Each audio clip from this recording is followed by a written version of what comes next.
Good morning, everyone. Welcome to South Sudan RSH end of phase 1 webinar. And it is much of a celebration for us for the achievements that we have gained during the past 2 years. And we want to welcome all our guests for this special webinar. I would also want to take this opportunity to welcome all our panelists and all those who are joining from different parts of the world.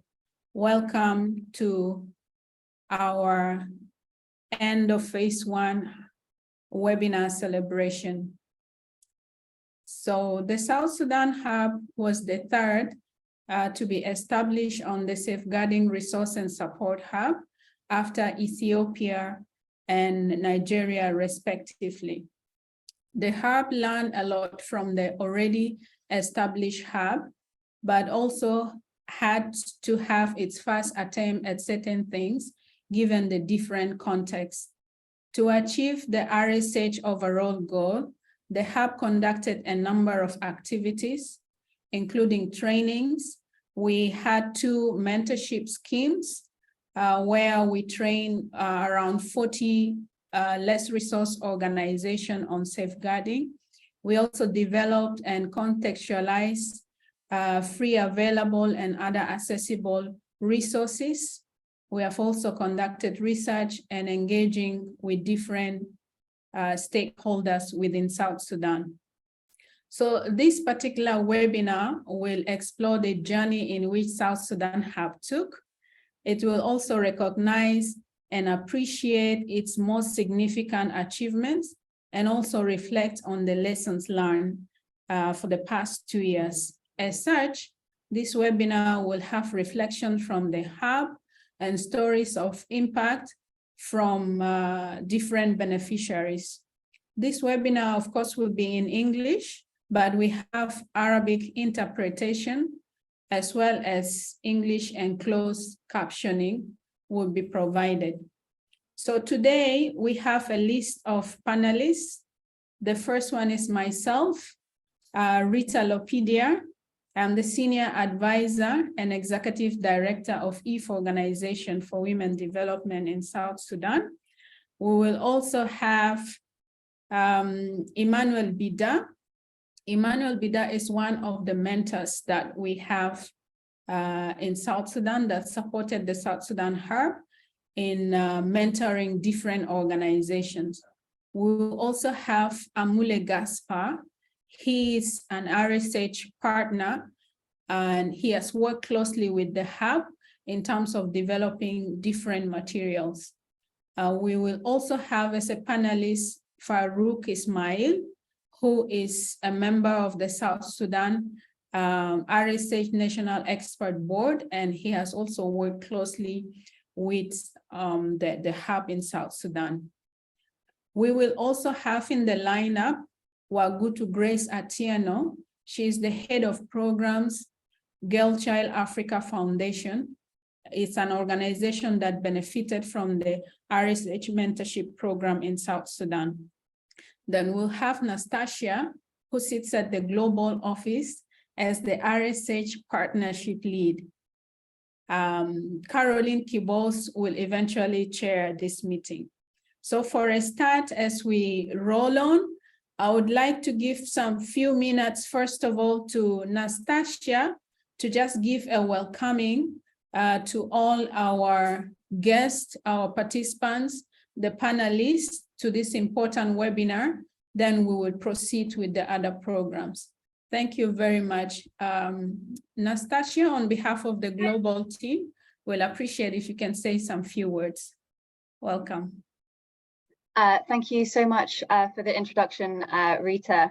And apologies, I'm stepping in for Emma Wakawu, the team leader, who was unable to join us today due to travel commitments. But yeah, I'd like to start by welcoming everyone who's joined us. It's really great to see you all introducing yourselves in the chat, and I can see that we've got people from all over the world. So it's really brilliant that you've all joined us today to hear a little bit more about the South Sudan Hub journey and really to celebrate the work that the South Sudan Hub has done to advance safeguarding in the country. I do have a few slides just to provide a brief introduction to the Safeguarding Resource and Support Hub programme and to the work of the South Sudan Hub. I know that many of you will be familiar with the programme, so I'm hoping that I won't take too long, but I thought it might be quite nice to provide a bit of context before we hear from our really brilliant range of panelists today, who will kind of really provide light into all of the different aspects of the programme, so we can hear firsthand how this really played out in South Sudan. So as you can see on this slide, the RSH programme was initially established by the UK government, by FCDO, in 2019. And really this programme emerged as a response to allegations of widespread sexual exploitation in Haiti as the result of humanitarian aid there from the earthquake. And there was a really strong recognition in the sector that if we're going to be delivering aid, we must do so safely and while protecting the people that we're there to serve. So this is really what gave birth to this RSH programme. And since then we have established national hubs in 4 regions, and we've delivered some really interesting and different work. And you know, we've got a very clear focus, and that's on less resourced civil society organizations, you know, recognizing that these national and local organizations might not always have the resources to make improvements in this area, but that they are so fundamental to the bigger picture of how aid is delivered in all of these countries. So on the next slide, there's a few recapping bits around what the online hub has to offer. So again, I'm sure many of you have visited our website, but our key offers are our library. So we have many tools and resources that are practical, that are easy to use, that are contextualized to different countries and environments, and they're all available on our website. We've got an interactive and free e-learning course that covers the A to Z of the safeguarding journey, and that's available in many different languages. We also have webinars like this one, but really the aim of these webinars and to some of our other activities is to really encourage peer-to-peer learning, recognizing that there are so many organizations doing really good and interesting work in country, and trying to create a space where organizations can learn from one another. And finally, we've got a directory of safeguarding consultants, and that's where we've quality assured experts, consultants who provide safeguarding services for you all to be able to access. And all of the consultants and the mentors that we've engaged with on South Sudan Hub, where possible, we've added them to the directory. So, you know, I do encourage you that if you ever do need some safeguarding support, particularly in South Sudan, to look at that directory and benefit from some of the brilliant people we've worked with over the last two years. Then we move on to our national hubs. So, you know, we've got this online virtual offer, but really our kind of hands-on capacity strengthening work we do in our national hubs. And as Rita said, you can see South Sudan is one of 3 hubs in Africa. It opened after the Ethiopia hub at the same time as the Nigeria hub. And those were really able to learn from one another, to see what was able to be adapted and what could be implemented in the different countries. So now I'll just do a quick deep dive on South Sudan before I hand back over to Rita.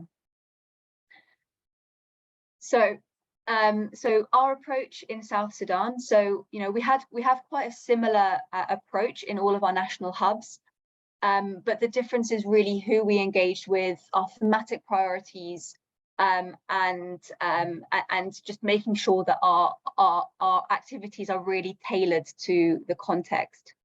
So South Sudan was set up in September 2020.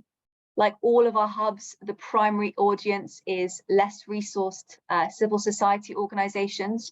So everything that we have done, our resources and our trainings and our services have all been tailored very much to those organizations.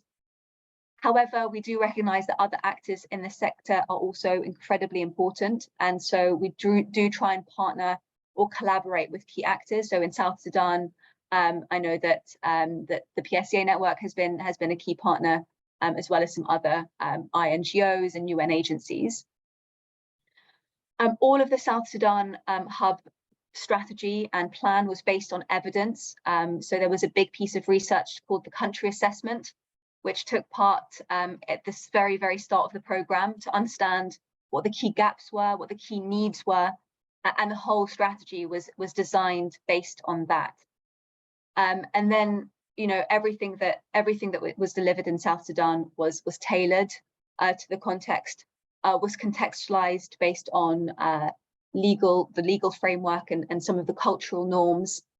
We translated resources, like for example in Arabic, and we offered blended activities, so partly online and partly in person, but really recognizing in South Sudan the huge value of operating in person. And some of the activities include obviously the South Sudan Hub website, which has resources that were developed by the South Sudan Hub team that are very contextually relevant. A mentorship program, again, that Rita's mentioned, and we're going to hear from people that participated in that program a bit later on today. Ask an expert service. There was also a tailored training in Juba, Torret, and Wow. Again, we're going to hear a little bit more about how that was. And national research as well, which we have recently just concluded, and Rita will share some of the key findings as well, just to add a bit more detail on some of these activities that were delivered in South Sudan. And finally, before I hand over to our really brilliant panelists, I just wanted to share this snapshot of progress in South Sudan. Now, we're going to share this with you after this webinar, so I would encourage you to take a look, as it provides a really interesting picture of all of the different activities that were delivered with some data behind it, so to really show the reach and in some instances the impact of those activities. So just quickly here, you can see that, you know, over 8,000 people accessed the South Sudan Hub website. And we did a really comprehensive survey at the end of last year. And you can see that 89% of people agreed that the South Sudan Hub products really improved their understanding of safeguarding. And there are some other, you know, interesting statistics here around the number of times, you know, products were downloaded from the Resource and Support Hub South Sudan website. And then I do just want to quickly flag the mentorship program. So you can see in the middle of this infographic, the mentorship is really, you know, the flagship activity that was delivered. It looks different in all of our national hubs, but it was very effective in South Sudan. And you can see that 100% of the organizations we mentored found improvements in their overall safeguarding. And as you can see in the quote below, many of those organizations that were mentored and many of those mentors that were trained have then gone on to really cascade some of that training and ensure that other CSOs and other organizations are benefiting from the same training. So I'll leave it there for now. But obviously, if you do have any questions on anything that was presented here, please do put them in the Q&A, and we'll be happy to come back to them later in the webinar. Thank you very much, Nastasia, for taking us through the South Sudan Hub journey, as well as providing a snapshot of the progress made in South Sudan. I think it's an amazing 2 years journey that we have taken, and there are a lot of lessons learned. I want to take this opportunity to welcome those who are joining us right now. Welcome to this celebration webinar of our achievement in South Sudan as we wind up phase 1 of the Resource and Support Hub in South Sudan. So I just wanted to highlight to those who might not understand or to get a grip of what we are talking about. The South Sudan Hub, or RSH in general, is about safeguarding. And safeguarding in the definition of RSH is defined as an ethical approach and a set of practical measures adopted by organization to promote the safety and well-being of everyone involved in the delivery and receipt of humanitarian aid and development assistance, and to protect them as far as possible from all forms of harm, including sexual exploitation and abuse and sexual harassment that may result from engagement in aid sector initiative.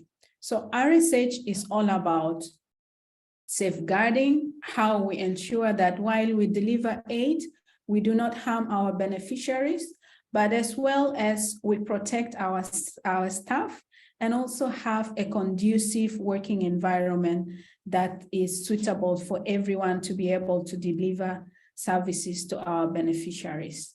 So we have a very interesting lineup of panelists. These panelists will be taking us through different aspects and also share with us their experience as they work with us in the South Sudan Hub. And for now, we are going to start with our first panelist, who is Emmanuel Bida. Emmanuel.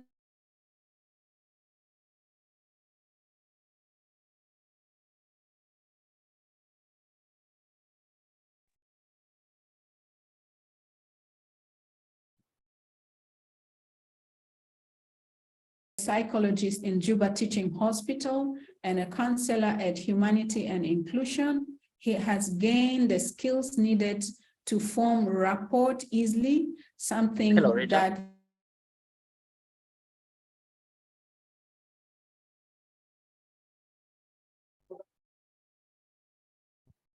Hello, Rita.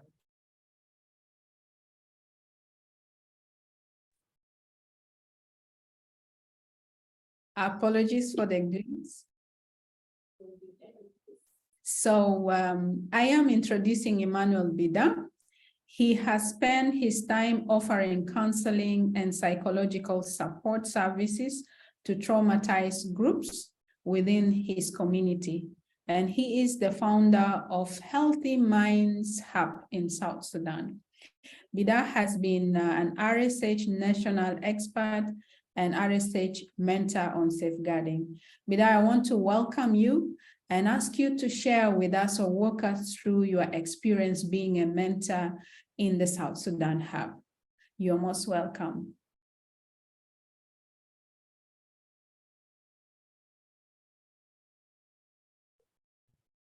Hello, everyone. Good morning. It's a joy to be able to share my experience. It's a mentorship program, and when we first started, it is very hard to see this success happening, because from the very beginning, when we ventured into the mentorship program, we were able to note a number of gaps in the area of safeguarding that needed improving in those small organizations. And right from the start, we were able to learn that even the smallest of organizations at the beginning had started breeding an environment that was not encouraging safeguarding.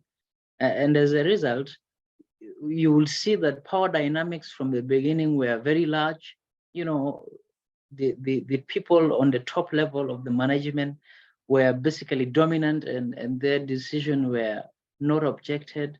You will see that the environment that individuals work in basically breeds gives the breathing system for safeguarding issues. And therefore, to be able to come this far in this mentorship and to be able to note a number of inspiring stories about how the mentorship has been a success to most of this organization, it gives me a lot of joy. And especially this celebration, I am so happy that I'm able to join you and share my experience as during this mentorship. To start with, as a mentor, I've personally gained a lot of experience and inspiration from individuals, basically because after doing the mentorship work, you will hear a lot of positive feedbacks from organizations. You will see that capacities for safeguarding are really improved. And that basically was a lot of inspiration for me. And as a mentor, I've also been able to sharpen my organizational skills, been able to understand, you know, how organizations perceive and approach issues of safeguarding. You know, all of these concepts were inspired in us, the mentors, through this mentorship program. Just to go straight into the lessons learned, during this mentorship, we have been able to note a number of lessons to be learned from the program. And the first of which is, as mentors, we've been able to know that poverty in South Sudan was the biggest drive of all safeguarding issues. And that is particularly true because the most of safeguarding issues that we get to hear from this organization we mentor is individuals coming desperate for an employment. And they're saying statements like, come on, I will do anything to, you know, to get this position. Just tell me what to do. And that alone is a gap for safeguarding. And when you see that, you know, someone who is not inspired to do safeguarding or who is not safeguarding minded will see that as an opportunity. And therefore, that was also a lesson learned from the mentorship. Another thing that we also were able to learn is through this mentorship, organizations were able to change their perspectives of SEER. Basically, most of the organizations we mentored got a lot of inspiration during the mentorship. And at the end of the mentorship, they will be able to say statements like, wow, this mentorship has helped us improve capacity on safeguarding. We never knew this was mandatory. We never knew this was necessary. We were just operating on the basis of these policies, you know, existing, and we don't know what they mean.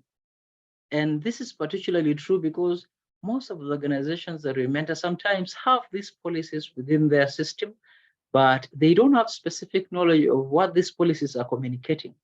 And therefore, they find this mentorship program an inspiring program for them to be able to understand their own policy and to be able to improve capacities on their safeguarding measures. And just to share a quick success story in this change of perspective, there was one person that we met, a program officer, and he was on the panel to hire individuals, volunteers to the organization. And therefore, when that happened, the lady specifically that was nominated for the next interview session process comes and tells this young project officer in private and tells them that, you know what, I've been without a job for 2 years. I don't know what to do. My life is at mess. Please, I need this job, even if it means anything, you know. And when the lady said that statement, he nodded his head and lets the lady go. But then when he goes on to review his interviewers, he just quickly notes that this lady is not the right candidate, and tells me that it was the criteria he used to nullify the lady from the interview. And then he tells me that, you know what, if this had happened earlier on, I think I would have seen this as an opportunity. And, you know, it was so inspiring. But I said, now that your capacity is improved, this is good work. And I was really inspired with that story.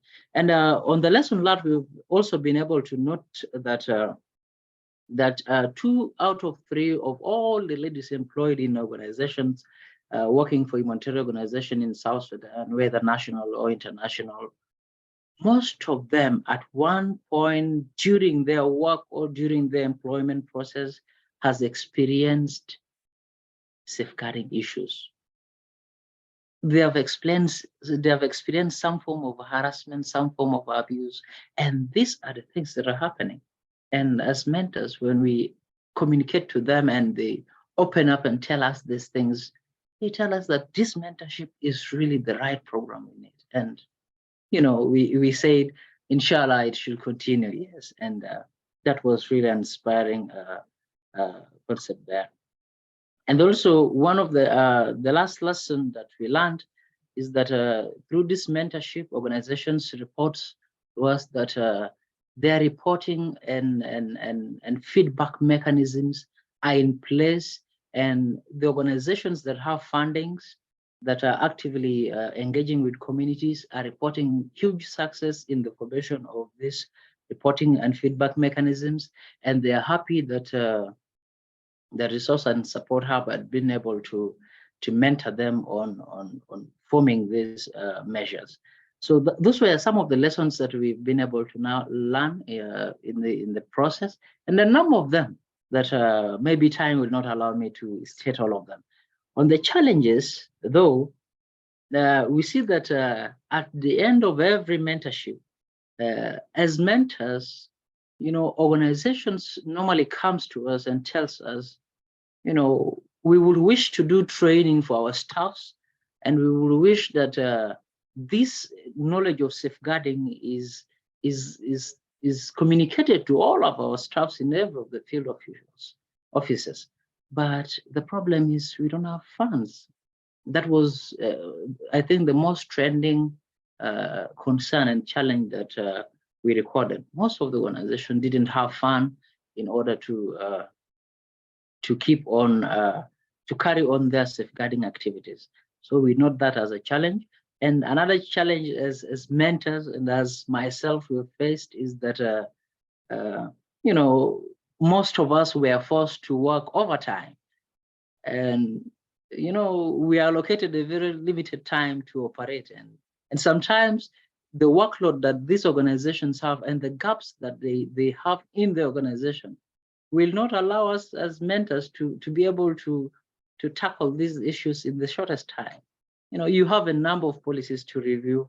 You have a number of policies to write. All of this work, and you need to consult. There's a lot of work as we know in safeguarding, and therefore most of us worked overtime, and even sometimes we had to work at night, just in order to ensure that as mentors we are able to do the right things for our organization.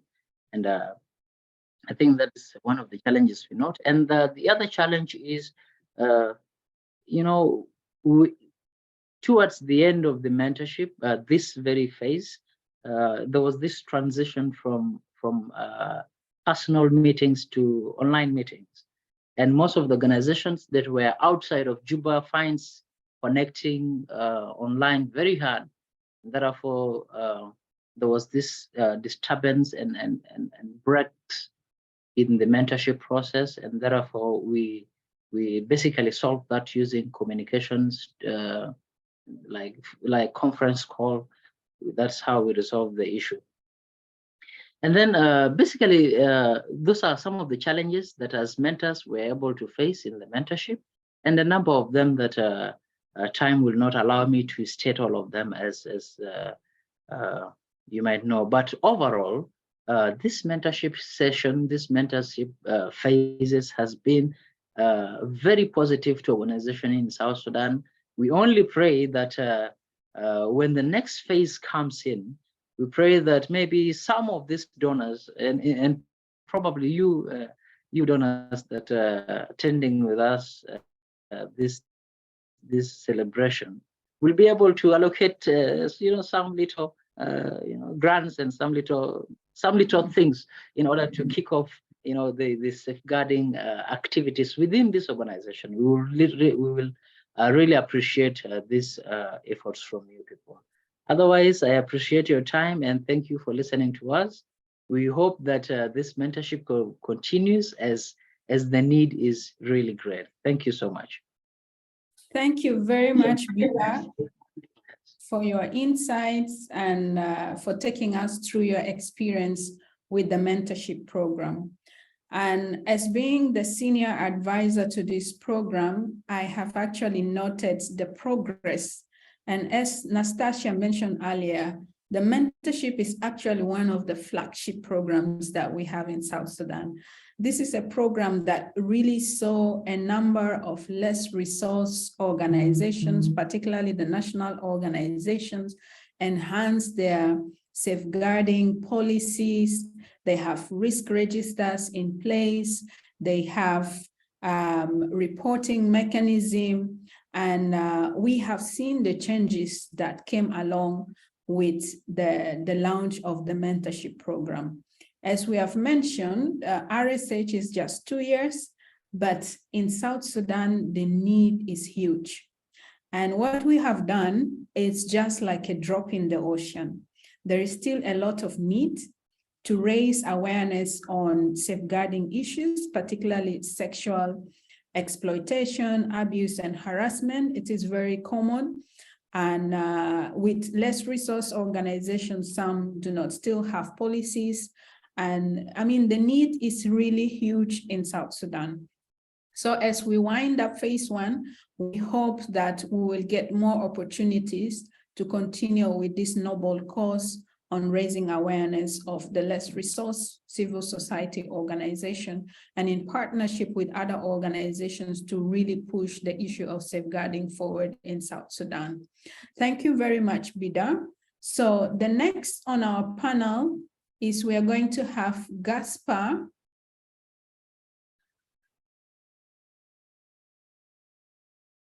And Gaspar is an RSH partner. He has been in this journey with us. He is a South Sudanese licensed advocate and legal consultant. He is a senior researcher with extensive experience in legal research, surveys, trainings, policy, legal analysis, and development of organizational operating policies and procedures. He has extensive experience in conducting research on safeguarding, designing safeguarding policies, and training non-governmental organization staff and community members on safeguarding in South Sudan. We had the privilege to work with Gaspar, as I mentioned, and he has developed a number of documents and resources for the South Sudan Hub and contextualizing it to our situation in South Sudan. So I want to take this opportunity to welcome Gaspar to also share with us some of the lessons learned and his experience working with non-governmental organizations on issues of safeguarding in South Sudan. Mr. Gaspar, the floor is yours. You're most welcome. Thank you, Rita. It's indeed a privilege to share and celebrate together the winding up of the first phase of this important initiative in South Sudan. I was involved in the process as a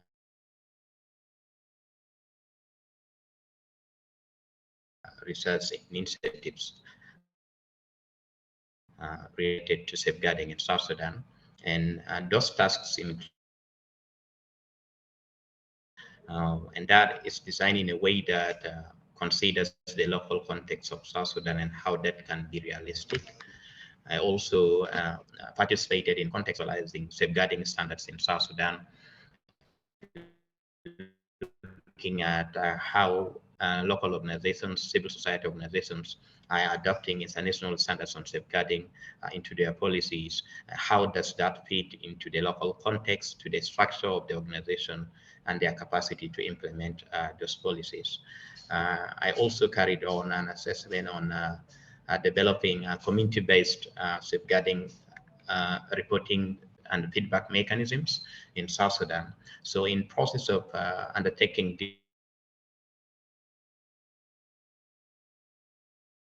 of safeguarding, and before I started this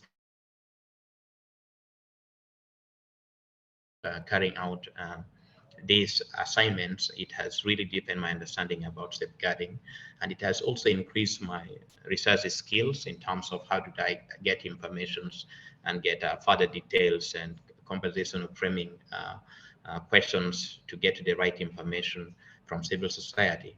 It also provided me an opportunity for us to have a very constructive discussion and a debate with civil society organizations about safeguarding in South Sudan, looking at international standards and how can we best fit that to the South Sudan context. So the resource and support hub has been of really beyond my personal gains to the civil society organizations. I can note that there is really an increased literature about safeguarding in South Sudan, because most of this resource support work around research has helped to identify gaps about safeguarding in South Sudan, and also developed actionable recommendations on how civil society can best review their safeguarding policies and implement them. And it also has helped in increasing the understanding of civil society about safeguarding in South Sudan. So from the start, now we have a more informed civil society members that really understand about safeguarding and are able to share their experience and how best they currently reviewed policies and implement them. Civil society organizations have also, in light of the research that I have undertaken, have reviewed some of the civil society organizations I talked to, testify that they have reviewed their safeguarding policies to make them more realistic and implementable, especially including the components of safe recruitment. They have included a clear standards and checklist on safe recruitment that they are already practicing. They have reviewed their policies with regard to procedures for investigation of safeguarding issues. How best do they handle safeguarding issues in South Sudan? And also they have reviewed their policies with regard to how can they best relate safeguarding reporting mechanisms, especially at the community level, in a way that is easily understandable by community members, accessible by community members, and then community members can best use those mechanisms to report on safeguarding. So in terms of challenges around my work, I think there are mainly two challenges that I could share about our experience in South Sudan. One is really the structures of the poor internet infrastructures in South Sudan has been a challenge, as we understand that most of the engagement with the hub are mainly online sessions, which help the learning process. The poor internet infrastructures in South Sudan has been really a challenge in terms of ensuring that civil society are able to access the resources and to participate on the online webinars of the hub. The second is in terms of the assignments undertaken. I would say they are a bit limited in terms of coverage, because first of all, we have a limited number of days to work around those assessments. And then the coverage is mainly only Juba, because you can't go beyond Juba in terms of assessing civil society in areas far beyond Juba was a bit a challenge. So in terms of coverage, we have a limited coverage only within Juba. So that would be, again, a challenge that hopefully if we can have another phase, would see on how best can we widen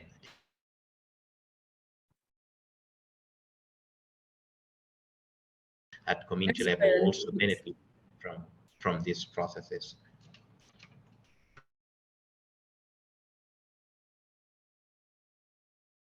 Gaspar, we are not hearing you. You're on mute, I think.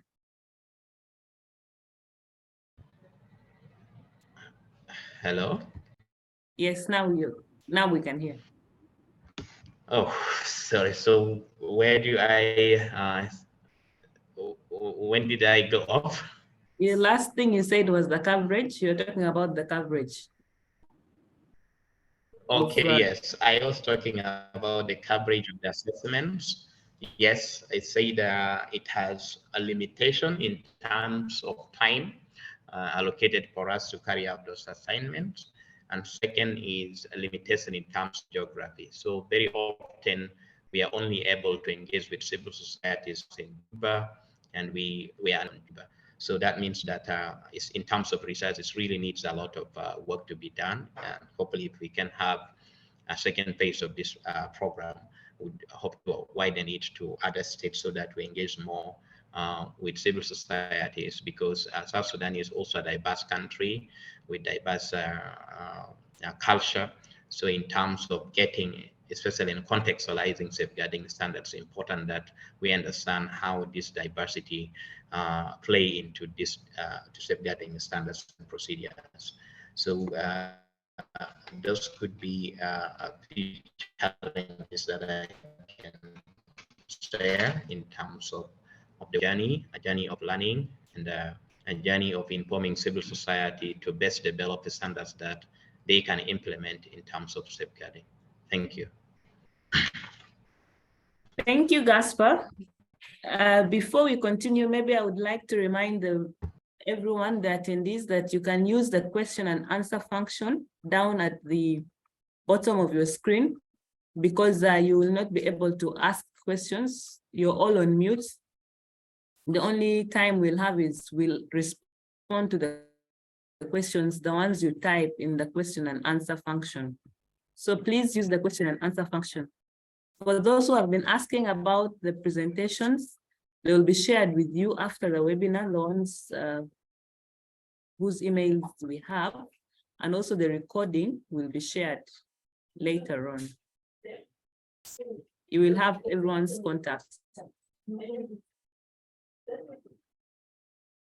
So we can proceed to the next panelist, who has been one of the members of the National Expert Board. He's an advocate as well. He's called Farouk Ismail Okach, who is currently working for the South Sudan Law Society and is a licensed advocate, of course. He also has wide experience in training, policy, and legal analysis, development of organizational operating policies and procedures, and has extensive knowledge in designing safeguarding policies as well, and training NGO staff. Farouk, you're welcome.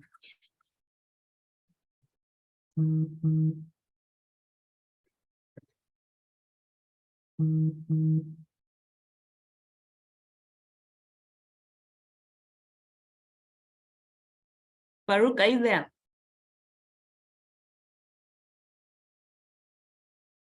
Okay, so we'll go to Grace as we wait. I think Farouk is struggling with network. Let's move on to Grace. Grace Wagutu is one of our mentored, she represents one of our mentored organizations. She is a consultant on skills development and capacity strengthening.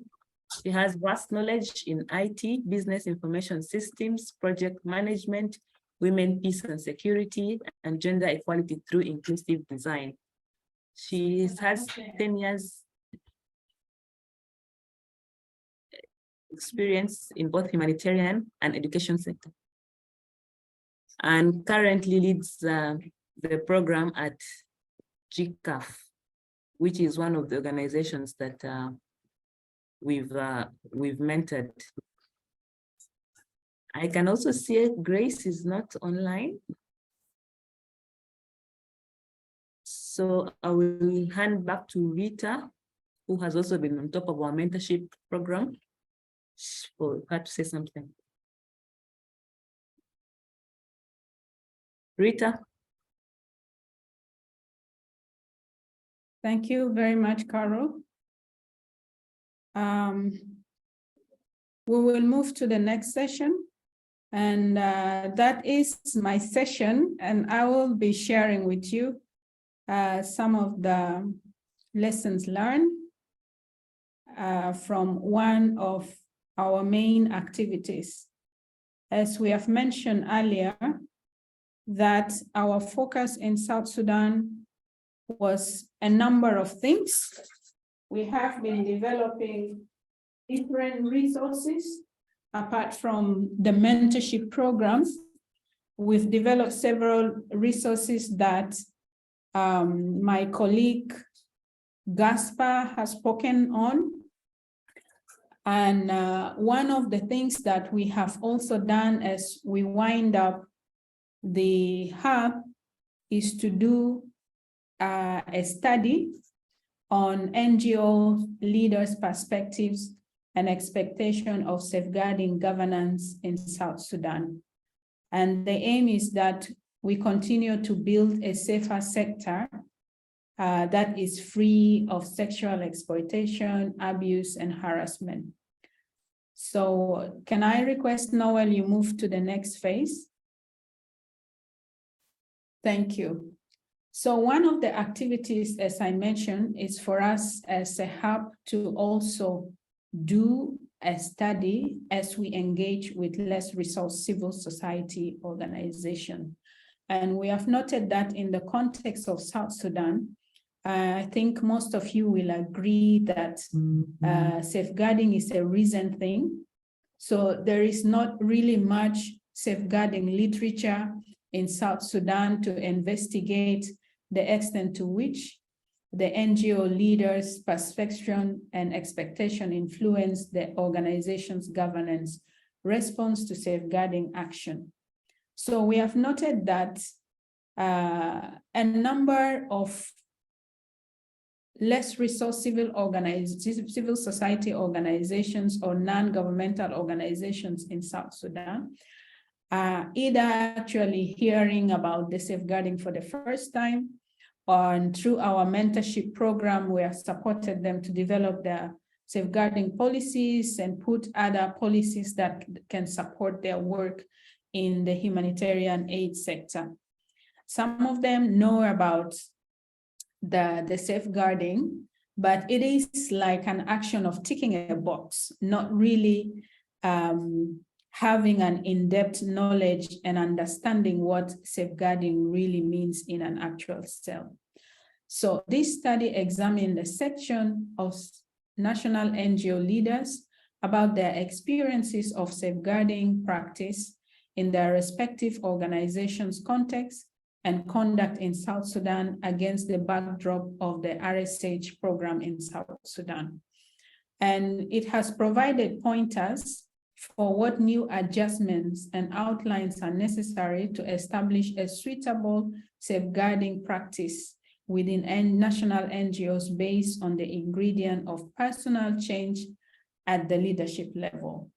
So earlier on, we've had the testimony from Emmanuel, or the success story, how one of the managers that we have trained became so conscious that even when vulnerable job seekers utter statements that can easily be misinterpreted as or been taken advantage of, because of the training that we have given, it helped him to know that this is a wrong thing and he is not going towards that direction. And these are the personal changes that we hope to instill, or we continue instilling in the leadership of non-governmental organizations to ensure that there is a change at the leadership level. So once you are able to change the person, and the person is a leader, it's easier for them now to bring change in their organization. So we decided to conduct this study between the month of November and January, and we have covered 3 states in South Sudan. That is Central Equatoria in Juba, Eastern Equatoria, Torit, and Western Bahr Ghazal. Wow. Next slide. So why did we conduct this study? So the aim of this is to actually support organization in the aid sector in South Sudan to strengthen their safeguarding policy and practices against sexual exploitation, abuse, and harassment. And RSH in generally targets less resource organization in developing countries. As we have mentioned earlier, that RSH work in the 3 different regions, Africa, Middle East, and Northern Africa, which is the MENA region, and in Asia. And in total, there are 9 national hubs in Ethiopia, Nigeria, South Sudan, Jordan, Syria, Yemen, Bangladesh, and Pakistan. So this program is not unique for South Sudan. As you can see, there are a number of other countries involved. So as RSH identifies major gaps, it also looks for ways to fill it. And some of the ways have already been highlighted earlier from the different panelists, from Nastasia until Gaspar, in terms of developing research pieces, the mentorship program, online trainings, the webinar and podcast. We have a lot of resources online that the Hub is using to ensure that the gaps identified are actually filled. So in order for RSH now to give further recommendation on safeguarding intervention in South Sudan, it is crucial that we explore further what are the perception and expectation of national NGO leaders with regards to safeguarding in South Sudan. So through this study, we've done that through this study. So we go to the next slide, which is actually the objectives of why we did this research. We have mentioned that we've been working in South Sudan for 2 years. And then during these 2 years, a number of events have happened. But we also want to dig deeper and see whether there have been any changes, whether the perceptions and expectation of the national NGOs have changed, and whether these leaders have been able to influence governance or NGO governance responses to safeguarding practices in South Sudan. So specifically, we assess the levels of safeguarding knowledge, the attitude and practice, and expectation of national NGO leaders and management staff, and understand how this impacts safeguarding. So what is the knowledge they have, the attitude and the practices in place within their organization. And then the second objective is actually to look at what can really work in our context as South Sudan and the challenges faced to build safeguarding practice in our country. The outcome of this study is to contribute to evidence gap linked to how leadership impacts safeguarding uptake. So if the leadership of the organization have strong safeguarding knowledge, how does that impact the leadership in terms of the program implementation in South Sudan? And secondly, the outcome is the insights on what works to improve safeguarding practices in South Sudan. Next slide.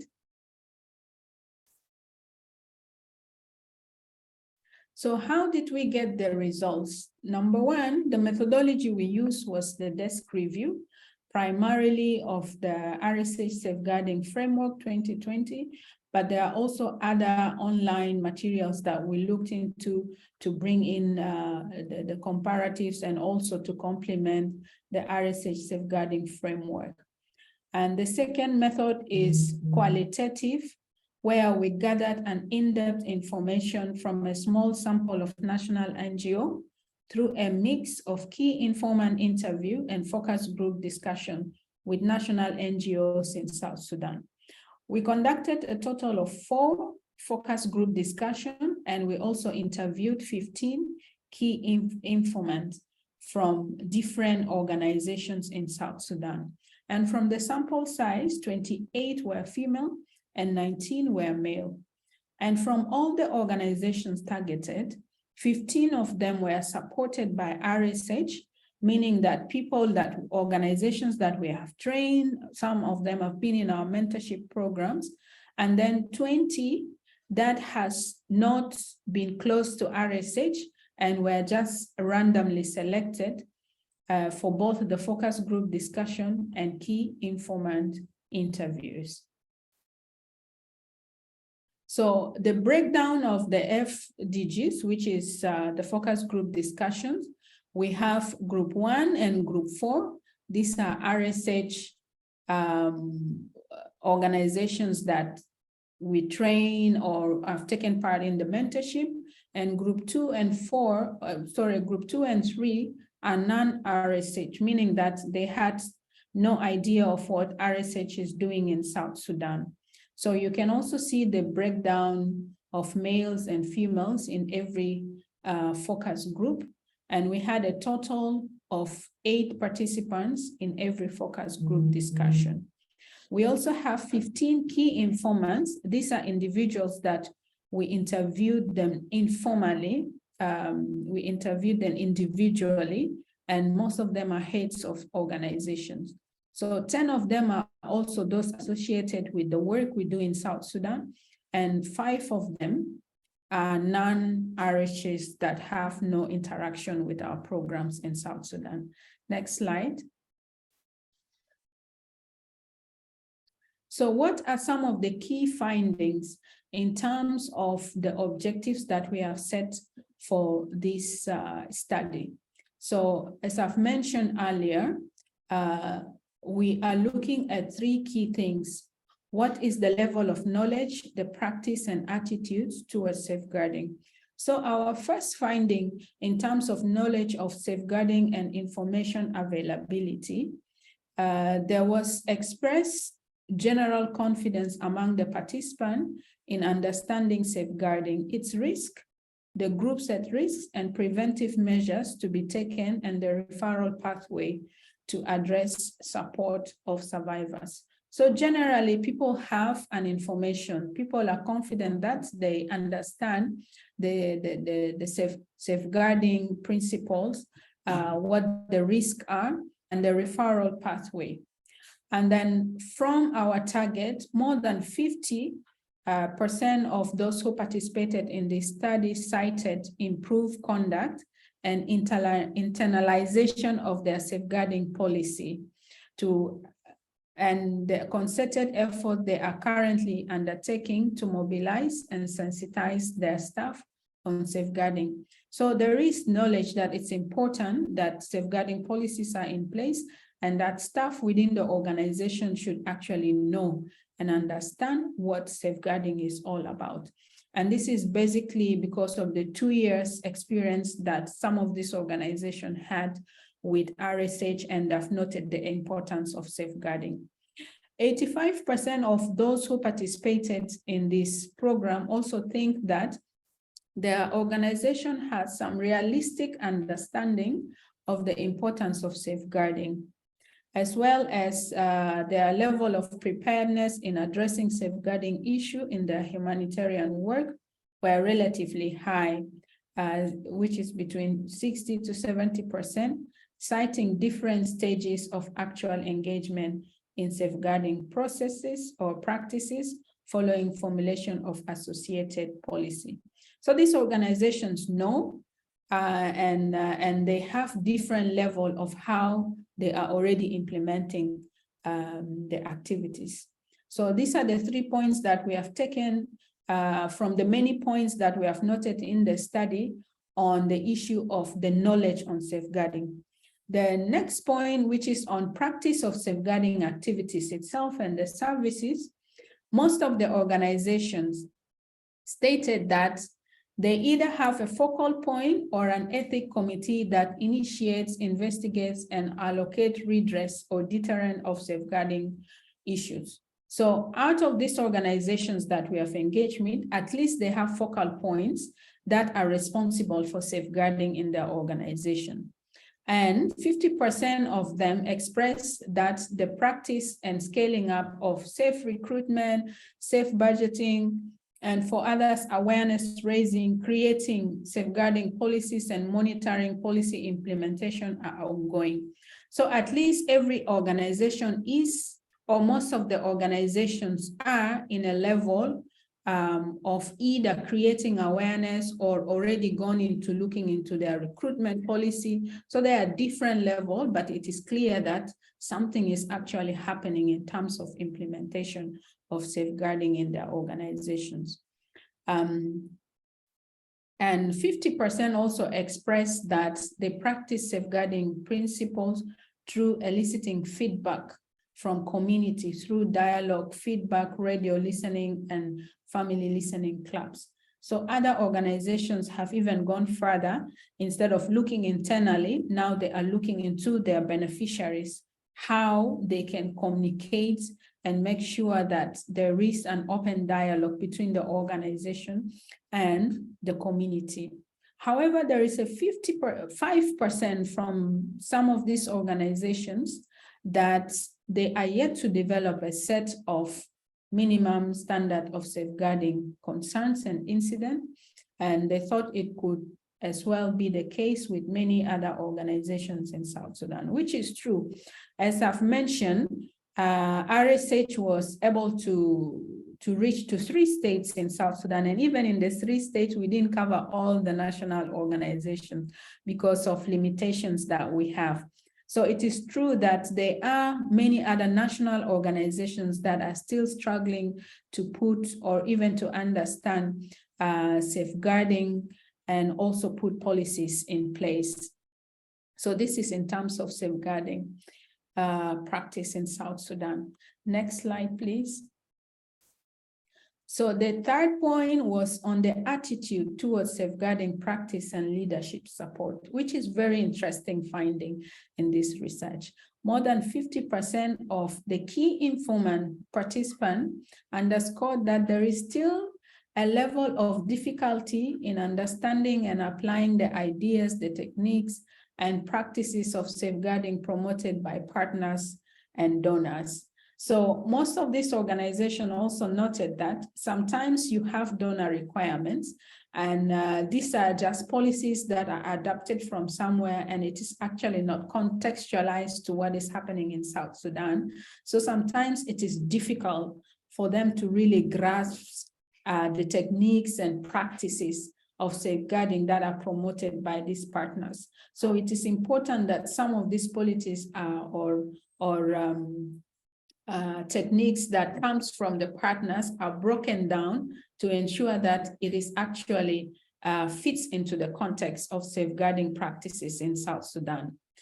Another finding is that their individual motivation for promoting safeguarding practice in their organizations can be attributed to trying to lead by example among the affected population they serve, being agents of change and obligating because of duty and care and do no harm, which is a very good step in the right direction. And then over 70% of those who are individually interviewed also noted that external scrutiny shaped decision about how they manage their safeguarding practice, especially when soliciting fund is due. We all know that we work, national organization work with partners. So sometimes it's about ticking the box. So there is this external scrutiny that you should have this, although sometimes we know that it doesn't work in our context, but because it is a way for you to get funds, that's why some of the managers or leaders in the organizations would just go by what the donor requires. There is also an inherent tendency for some national NGO to protect their organizational reputation at all costs, often meaning that safeguarding practice and any concern raised will be downplayed at best or ignored altogether at worst. So this is not denying that in some cases or in some instances, there are organizations that are exposed to safeguarding issues, but leaders in some of these organizations tend to hide some of these safeguarding issues or concerns that are raised, or sometimes they can downplay it because they know when it gets to the donor, they might lose the funds they get. And this is not only common with national organizations. A few days ago, we had a stakeholder conversation around this. So it is a big issue, even at the international level, for people to report safeguarding issues in their organization. And there are cases where people report and partners just cut off funding from them, which is not supporting in terms of trying to support this organization. I mean, if somebody reports, it doesn't mean that this is the practice of the organization. It can happen in any other organization, but it was taken negatively, and the organization actually lost a number of partners in the process that they've reported a case. So these are things that happen in real life in the humanitarian world in South Sudan. Next. So what are some of the recommendations that came out of this study? As I've mentioned, what I am sharing here are just some of the highlights, and this is not everything that is in the study.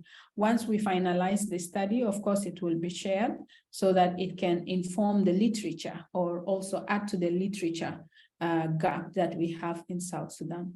So the national organization should work to create a viable safeguarding plan, which is translatable into a safeguarding budget, reflective of their commitment to accomplish shared safeguarding practice goal in partnership. So in most cases, instead of just ticking box, it's important that every national organization actually develop a safeguarding plan. In a year, how many trainings do you want to do for your staff? How do you want to engage with the community? What are the report mechanisms that you have in place? If you're able to come with a work plan on that, then you will be able to translate that or put a budget on it and talk with your partners. And these days, partners are very positive when it comes to safeguarding. So it's important that organizations actually have a plan that they can sell or discuss with their partners to get funding for. Number two is that NGOs and partners need to shift from only compliance-oriented approach to safeguarding to one that genuinely look into cultural and norm change through reappraising the basic precondition of meaningful people-centered work in their safeguarding processes. So, you know, this thing of the partner will come with a long list and ask you a number of questions, which is to comply with the standards. Do you have safeguarding policy? Yes. Do you have a race register? Yes. Do you comply code of conduct? Yes. So it is just a tick, but we want that to change. The recommendation is that we should change and actually have people engage in terms of these safeguarding issues or the policies and the practices that are in place. So the third recommendation is behavior change communication on promoting safeguarding practice should not only emphasize giving out information, but critically pose questions to affected population and invite them to reflect and revisit their assumption regarding power imbalance in relation to the safety and dignity of vulnerable community members, particularly women and girls. This is a huge concern that sometimes we don't communicate well with the communities. And even if some things happen in the community, people don't report because one, they might be afraid of what will happen. They might be exposed. And they are also not sure whether they will get any closure to the issue that they have raised. So this creates the issue of the community not trusting the reporting mechanism or how communication flows between the beneficiaries and the organization. So this is an area that also needs to be improved. Next slide. There is also a need to streamline working with survivor center and intersectional approaches in order to ensure that the prevention and response efforts, all those that it needs to reach and that safeguarding practices in themselves do not cause further trauma or harm. And this is what we have been talking about. Something also, although I haven't featured it in this presentation, is that investigation is very expensive and sometimes it is very difficult even to get qualified people to run the investigation. So working or streamlining this with the international organizations such as the task force on PSCA and also the PSCA network, this if streamlined would actually help much of the less resource civil society organization. There is also a recommendation that the RRC, which is a national body for oversight of aid work, to develop and roll out a robust flagging system to keep local actors and their staff in check. This is a recommendation that came out, but is subject to discussion whether RRC in itself have these policies in place in the first place. So this is open for discussion, and it will be really interesting to hear some views on this recommendation. And national NGOs to establish internal organizations mechanisms such as regular work group reflection, and as well as donors should consider an increased investment in national and local actors to address safeguarding risk factor and harms and ensure appropriate responses in national NGO safeguarding practices. Next slide. Yeah, we're done. Thank you very much for your attention. And I'll be very happy to hear some comments, some feedback from you all. Thank you very much. And over to you, Caroline. Thanks, Rita. I would still urge people to send in their comments and their questions on the question and answer function that is down. If you're on your computer down, you will see Q and A. That's where you type in, because we are all on mute and your videos are also off to support with the connectivity. We had missed one person, Grace. Welcome back, Grace. We had called for you, but I think you dropped off because of internet. So you're welcome back to give us your experience as part of the mentored organizations that we had. Welcome, Grace. Thank you, Caroline. And I want to thank everyone for this time that you have given me to give an experience over the mentorship program that my organization underwent. Yeah, I would say we must appreciate the efforts, and it all went well. Some of the challenges we were facing as an organization, I will start with the challenges. We recruited a committee, and this committee comprised of 7 people. We had 4 women and we had 3 men. So from the word go, we realized that they had expectations. We tried to explain ourselves so much on how the program works, because we were looking at how we can really support the hot places that we were working in terms of safeguarding. So that is one of the challenges that we are facing. The second challenge that we faced is that some of the staffs, our staffs, they are not ready to take the lead role. You see, something that is done voluntarily, it's always challenging when it comes to now implementing the roles. And we have really tried that to ensure that all the staffs who we chosen to be the focal point people work and give a result that is positive, that impacts positively on our work. Another challenge that we encountered during our work to implement what we gained from mentorship is that some of the policies that were given to us, or the ones that we tried to develop together, they need to be printed out. And as you know, young organizations that are coming up, sometimes they face financial challenges. So there could be some delays in printing some of the policies.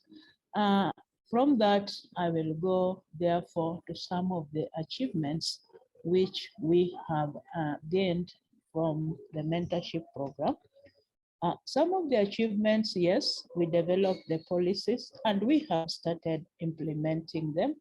And I feel that this is a plus for us, since when our mentor came in, he did his mapping, he did his assessment, and he realized some gaps. We worked together.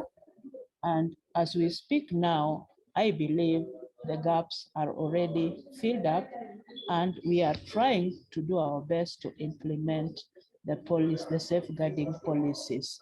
The second achievement is that when it comes to recruitment, together with our HR person, we sat, we discussed, and we agreed that we need to have safe recruitment in each and every level of the recruitment process, right from the identification of the gaps to interviews, to shortlisting, and to bringing people on board. So each and every level, we are trying to ensure that the recruitment is conducted in a safe manner. Thirdly, we are trying to create a periodic kind of awareness of our staff through internal training or in-house training, though it has not picked up so well, but we have already started doing that.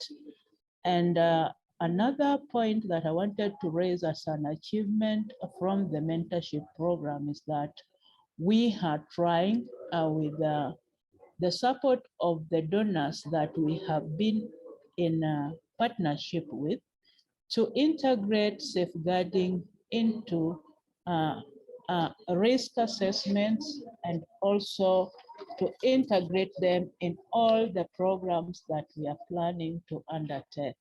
We have established a safeguarding reporting mechanisms, and we really try our best to get the feedback information from the beneficiaries that are getting our support. Also, we were talking over getting budgeting on safeguarding. How do we come up with at least a budget on that when it comes to developing our projects? Yes, we are trying to incorporate that when it comes to developing our projects. All our staffs, volunteers, we ensure that they sign the codes of conduct and safeguarding policy before they are brought on board. And these are some of the achievements that I would say that we have really gained since we started the program of mentorship. I wouldn't say much unless there is a concern over it. Then I am getting back to you, Caroline, and thank you so much. Hello? Yes, Grace. Thank you for, thank you, Grace, for sharing. Sorry, I'm facing connectivity challenges. Hope you'll just bear with me, please. Yes.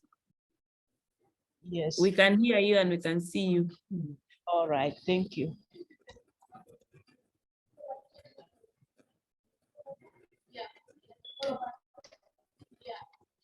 Over to you, Caroline.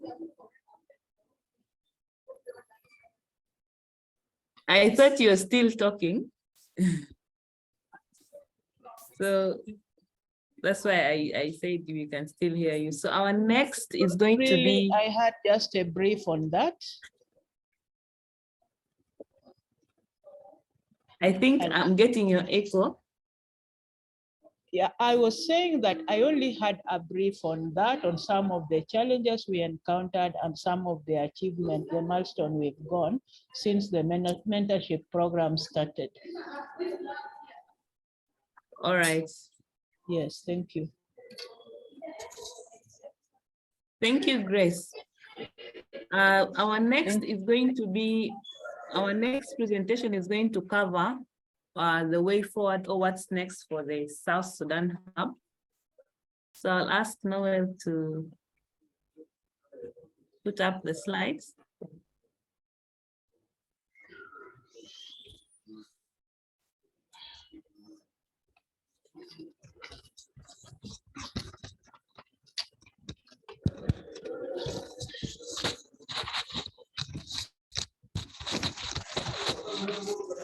Thanks, Noel. So we have, I know from the introduction and from whatever we've said, we said this is going to Thank you. celebrate. 507. Noel, I think you and Noel or Grace, one of you should mute your mic. I think it's Grace. Thanks. So I was saying, from all the conversations we've had, we've known that we are ending the first phase of the South Sudan Hub. So the question on our minds is, what's next? What are we going to do next, since we are now phasing out? We have concluded and we've analyzed through all it that we still need safeguarding around. The demand is really high, and also the need is as much as high as the demand. So we thought about localizing the hub. By localizing the hub is we wanted to have something, what I mean is we wanted to have something that is locally owned and sustainable, because we believe that once we own something, its sustainability is easier. So we are looking forward to a locally owned and sustainable second phase. But in the meantime, as we try to think through that, because this has come up abruptly, so we are trying to model it up and to think about different ways. And we also know that for us to have anything, we need to have some finances. So we are still trying to also approach donors and come up with all the planning. We are still on the planning process for the second phase. But as we plan, there are certain activities that will remain open, as others are going to end effective 31st of March. So now the next slide, some of the things that are going to remain, and I will urge all of us to keep updating ourselves or to keep up with the hub, is let's always visit the South Sudan Hub website, because this is going to remain until next year, November.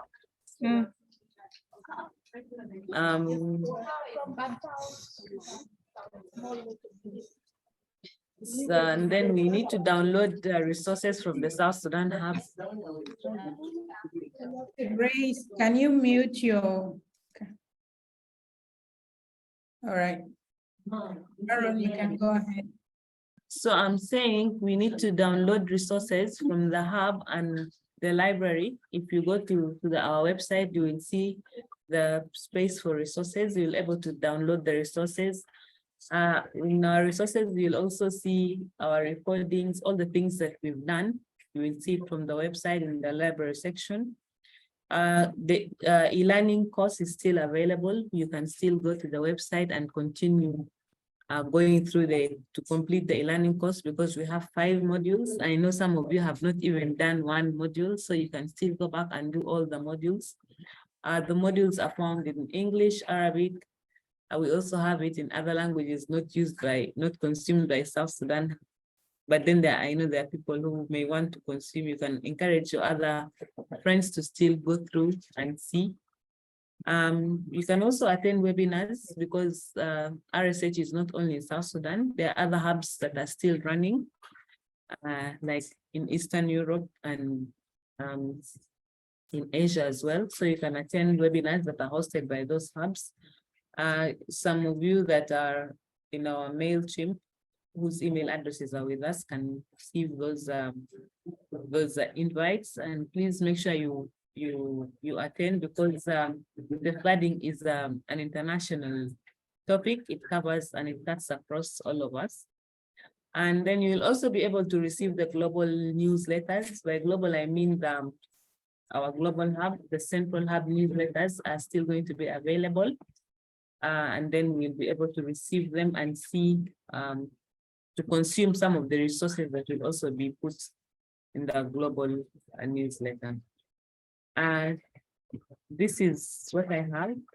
And now I'm going to go through the questions and answers, because the question and answer tab, some of you have questions that I'm going to read out and we'll try to answer them. If you also get the questions, you still keep typing, we'll have them and we try to answer them.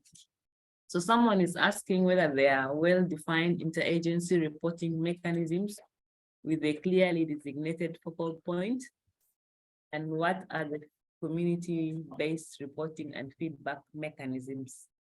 Since these questions have no, I've gone through the questions and then there is no specific person that has been given these questions to answer. So I will read out the questions and any of the panelists who would want to answer can feel free and answer them. So the first question was whether there are well-defined interagency reporting mechanisms with clearly designated focal points, and also whether the community-based reporting and feedback mechanisms are there.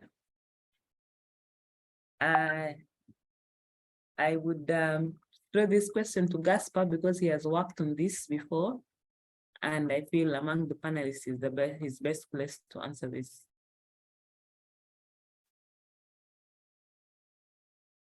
Gaspar? Thank you, Caroline. Since there have been attempts to establish interagency reporting channels, this has not been materialized in South Sudan, and reporting channels are organization-based. And organizations have different reporting channels. Others have hotlines, others have designated personnel or focal persons, and others just use, for example, suggestion box. So the question is a bit general, but that's what I can say. But in terms of interagents, that's what has not been realized in South Sudan yet. Thank you. Well, I would back up Gaspar by saying on the community-based reporting and feedback mechanisms, we cannot speak for all communities because different communities have different feedback and reporting mechanisms that work for them best.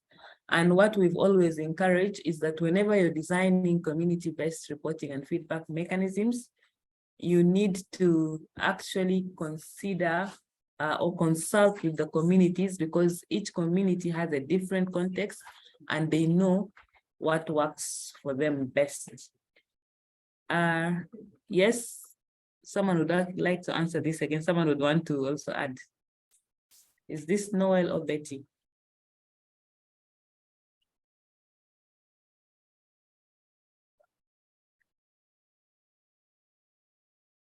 Okay. Yes, someone is asking whether the presentation is going to be shared. Yes, it will be shared. Abraham is asking, in a situation where aid workers violate or perpetrate sexual exploitation crimes, what mechanisms are in place to punish the perpetrators? Will that happen through organizations' internal procedures or courts of law in the country? Well, basically, most of the times you're supposed to use all the avenues that are within the organization, and if they materialize to nothing is when you approach the courts of law. And depending with organizations, I know nowadays most organizations have embedded safeguarding into their codes of into the TORs, I mean. So they have discouraged safeguarding, and now once you're found guilty of perpetrating any offense in relation to sexual exploitation, abuse, and harassment, then most of the times it's actually your contract is terminated. That's what organizations tend to do. Some people do not actually get redress within the organization, and then they decide they then go to the court of law. But most of the times, or what we are supposed to do is you exhaust all the avenues you have within the organization before you can go to the court of law. Khalid is asking, in cases of organizations that received training remotely, what challenges did you face? Was the quality of the training affected? Yeah, since they have conducted trainings remotely in Torit and in WOW, there are some challenges. Of course, time is one of the challenges. You expect to start an training at 8, participants arrive at 10. So you find that you have to squeeze in everything within the time. You would have missed 2 hours and you have to squeeze in everything. Sometimes the timing may not be okay because there are some functions that happen in the states and around our planning. You know, you all know our country sometimes things just happen abruptly. You reach down on the ground, and that day they decide that it's going to be something else being celebrated. So this also affects the trainings that we give, because then the number of participants you expect is not the number that actually ends up coming for the training. And also seasons, sometimes during the rainy seasons, you hardly get half of the participants you invite because some of them stay far away from town and the rain affects them. That's with regarding to logistics. But with regards to content, we have no challenge because we respond, or our trainings are based on the needs that are presented by the CSOs that we train.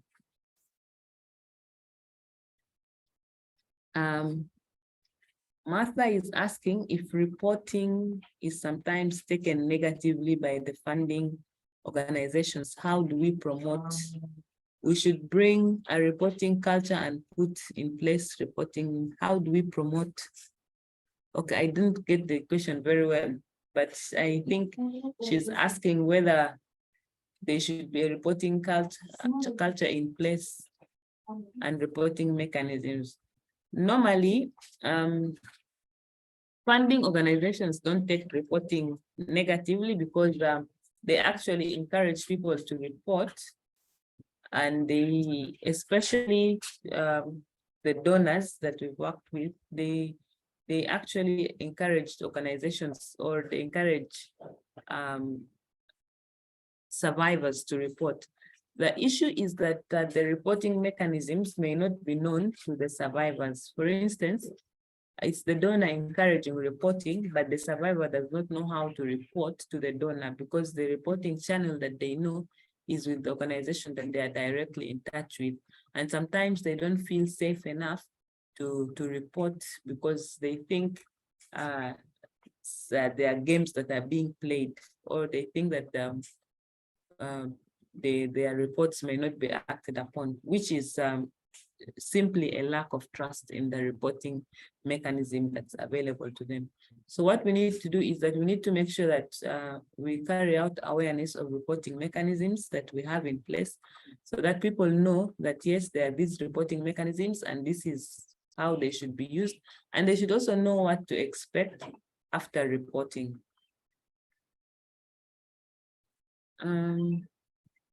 Yeah, I think I've answered these are the questions that have been shared. Unless there are other questions or unless there are other comments from the panelists before we can move ahead.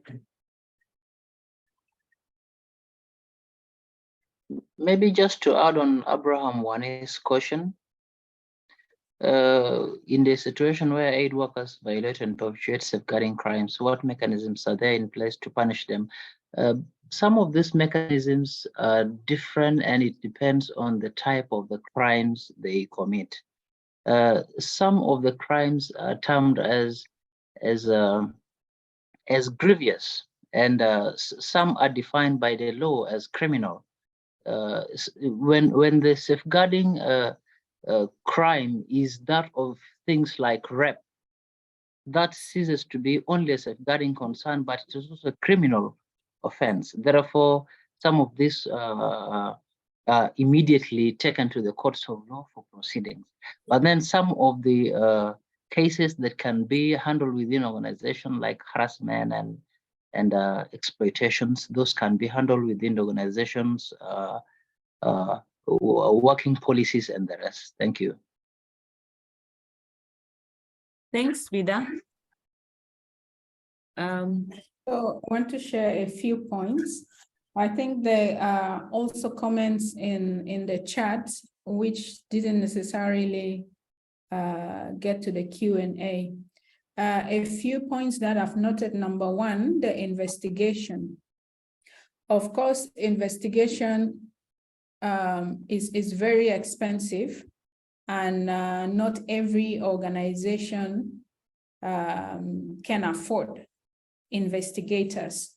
But I'm aware of other expertise within the country, as well as the PSCA network, So in case of an issue that needs an external investigator, the PACA network is available that we can reach to. We've had a conversation with UNICEF. They are also very strong in terms of safeguarding, and they also offer their support in case of investigation that a national organization might need. So these are some of the resources that are available in the context of South Sudan. But yes, I agree that generally investigating safeguarding issue may take very long time, and it is also very costly. There was also someone who requested the contact of I think Gaspar, and I would also like to share that we have a number of safeguarding experts already, and I think maybe Caroline, you will talk to that in terms of the profiles that we have. So if there is any organization that needs training or you need support on issues of safeguarding, Caroline will share the information, because we have mentors that are well-trained and they have a lot of information and expertise in the area of safeguarding. So Caroline will share some of the information that you can get online, or you can still reach to us because we are still available as we work towards the localization of the hub in South Sudan. Thank you.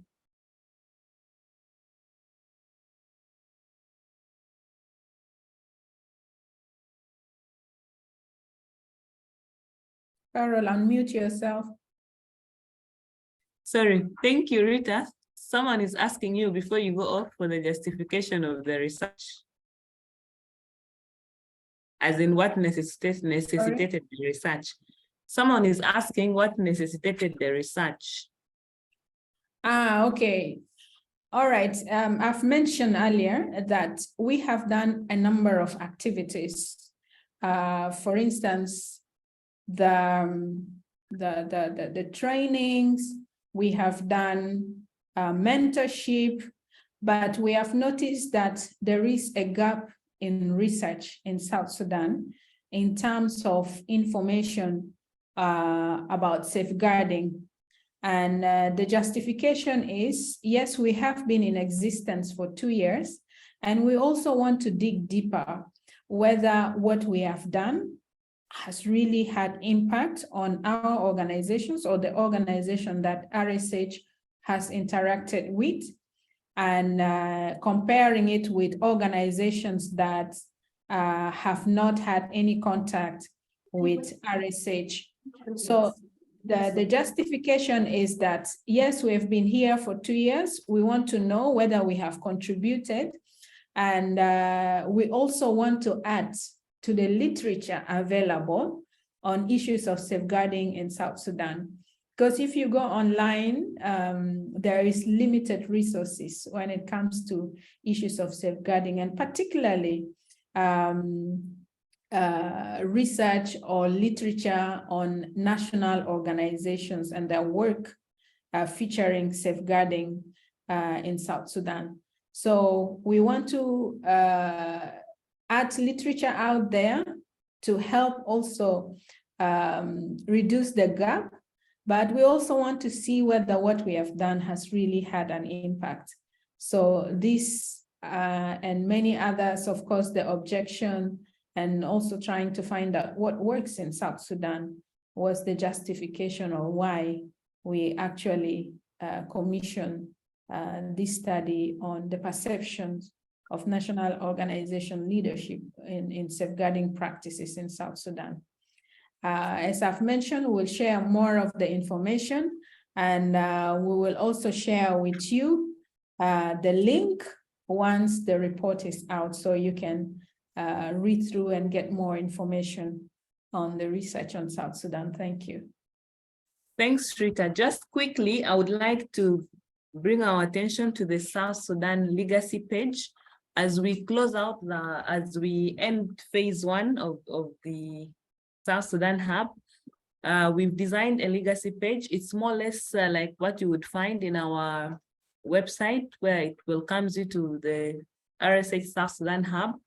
But then you will see just on the third paragraph, you will see that direct services from South Sudan Hub are closed. Yes, then you take us to the legacy page, Noel, the next. So this is how our legacy page looks like. You will see that direct services from our hub are now closed, but you can get in touch with, you will find a selection of some resources that are helpful for you. We've categorized the resources into 4. Our end of phase products are 3. We have the infographic on the South Sudan Hub results. We also have the infographic on our South Sudan Hub journey. And then we have a learning brief. From this learning brief, we have a lot of learnings from the African Regional Hub as a whole that covers South Sudan, Nigeria, and Ethiopia. Then our most downloaded resources, we have the introduction to safeguarding tip sheet. We have the introduction to safeguarding tip sheet and the infographic. These are the resources that we found that many people have downloaded. We also have the role of leaders in safeguarding. It's a tip sheet, and we have the webinar on safe recruitment. So all these tip sheets and webinars are products that were developed by the South Sudan Hub, and these are the things that have been mostly downloaded. If you go downwards, Noel, you will see our user favorites. By user favorites, these are the ones that our users have said that they loved so much. The first one is being the infographic on safeguarding of persons with disabilities.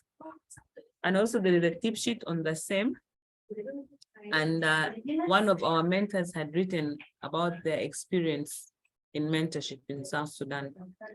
And in the pack of the most essential resources, we have something on contextualizing global safeguarding standards, safeguarding effectively in partnerships, and then a tip sheet on safe recruitment. This is how our legacy page looks like. If you go further down, you will be, if you click where there are safeguarding essentials, you will go to a pack with some essential materials that will take you for your safeguarding journey. Now I would like to invite Nastasia back to come and give us the final words from the Global RSH. Great, thank you. Thanks, Caroline. I won't take too long, but I just did want to end this webinar with just a few thank yous.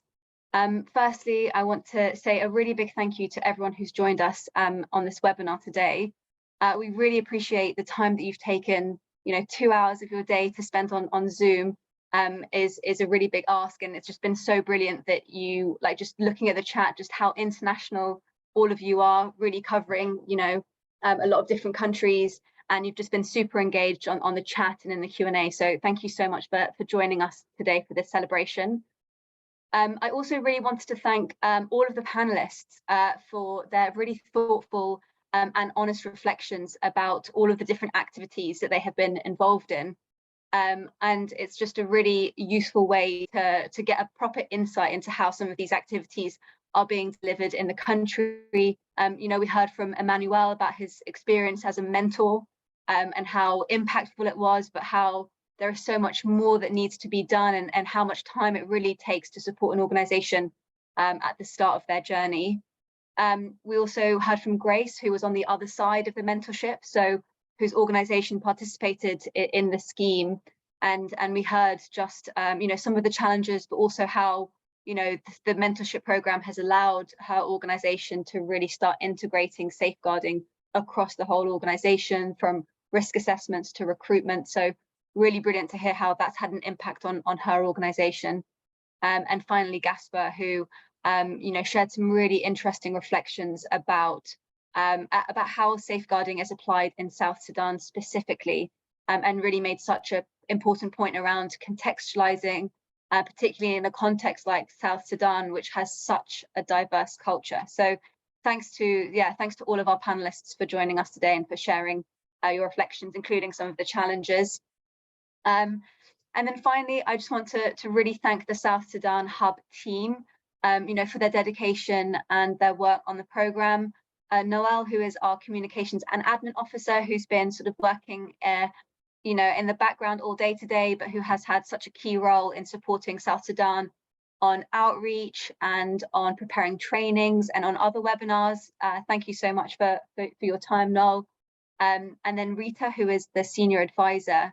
And yeah, Rita, it's been really interesting to hear about the findings from that really big piece of research. And I agree, it's really great that we're going to be able to make this contribution, because we know that the literature on what works on safeguarding in South Sudan is so limited. So thank you for that and for leading that piece of work. And also, I know you've been so central on the mentorship scheme as well. So yeah, thank you for all your work there. And then last but not least, we've got Caroline, who is the national representative, who has really led, all of the work across the South Sudan Hub. So everything you've heard today from all of our panelists, Caroline has really been sort of leading the way. It's a really big role. It's a really multifaceted role. And Caroline's just done such a brilliant job, particularly in some challenging situations. And we've touched on some of those today as well. And just overall, we've heard that there's been so much progress on safeguarding in South Sudan, from all the different presentations we've heard, particularly around raising awareness and around sort of policy development and starting to integrate it into the work. But there's clearly still a really long way to go. And that's really why we recognize that our work here is not really done. So I'll just finish by encouraging everyone to continue using our online hub. As Caroline has gone through, the South Sudan Hub is still going to be available even after this phase ends. So please do make the most of that website. Please do make the most of those resources that are there, and things like the e-learning. So you can still take the e-learning course even after March. And we really do want to continue hearing the voices of CSOs in South Sudan. The central team is still around. And you can contact us via the website, and we're always here to support and to hear about how you're doing on your journey. We're also very active on social media, so if you're not following us already, please do follow us, as you'll hear about what's happening across all of the different hubs as well. As has been mentioned, we do still have some other hubs very much up and running, so you can still benefit from their events and from their resources.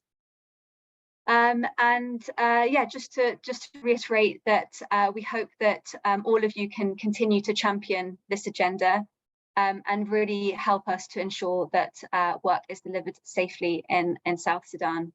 Thank you so much, and I'll hand back over to you, Caroline. Thanks so much, Nastasia. Noel, I think we have 4 minutes. As I wrap up, I would want you to put up the poll so that we have people filling in before people start jumping off.